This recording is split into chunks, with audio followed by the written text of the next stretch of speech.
2 দিনে 4 বার ভূমিকম্প, দুর্যোগ মহড়া ও প্রশিক্ষণ বাড়ানোর তাগিদ বিশেষজ্ঞদের।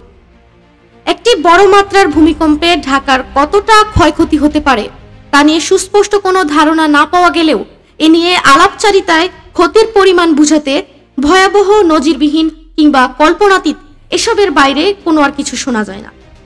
ভূমিকম্প দুর্যোগ নিয়ে সাধারণ সময়ে তেমন উচ্চবাচ্য না হলেও ঘটনার পর সরব হয়ে ওঠে সব পক্ষ, যদিও সময় গড়াতেই তা আবার হয়ে পড়ে নীরব।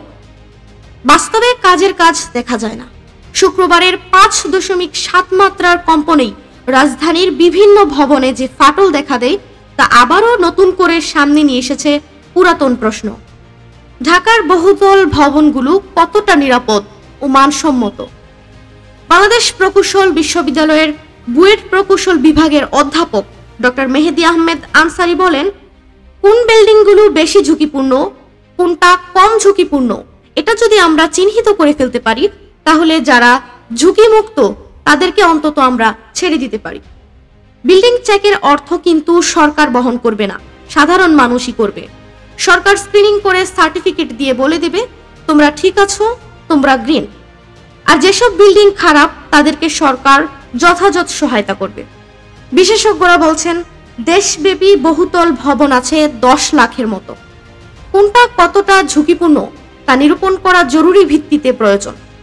অধ্যাপক মেহেদী আহমেদ আনসারী বলেন, 6 তলা বিল্ডিংগুলোতে সমস্যা বেশি, কারণ এখানে বিনিয়োগ কম হয়। কেউ যখন একটি 20 তলা বিল্ডিং বানায় তিনি কিন্তু একজন ইঞ্জিনিয়ার নিয়োগ করে তার হয়ে কাজ করার জন্য, কিন্তু চাপ প্রয়োগ না করলে 6 তলার ক্ষেত্রে ইঞ্জিনিয়ার বা সুপারভাইজার নিয়োগ হয় না। যখন একটি বড় ভূমিকম্প হয় তখন কিন্তু এ ধরনের বিল্ডিংগুলো ক্ষতির মুখে পড়ার সম্ভাবনা অনেক বেশি। তবে চাইলেই কি রাতারাতি সব ঝুঁকিপূর্ণ ভবন পাল্টে ফেলা সম্ভব?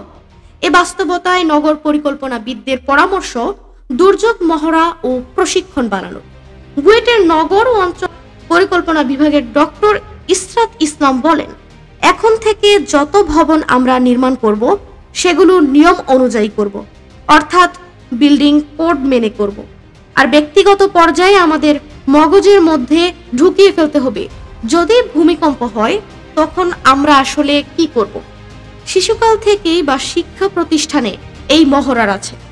ভূমিকম্প দুর্যোগ মোকাবিলার সক্ষমতার ঘাটতি যে বাংলাদেশের আছে এতে কারো কোনো সন্দেহ নেই, কিন্তু দিনের পর দিন কি এই সন্দেহ নিয়েই পথ চলবে বাংলাদেশ, নাকি ঘুম ভাঙবে যাদের কার্যকর ব্যবস্থা নেওয়ার কথা?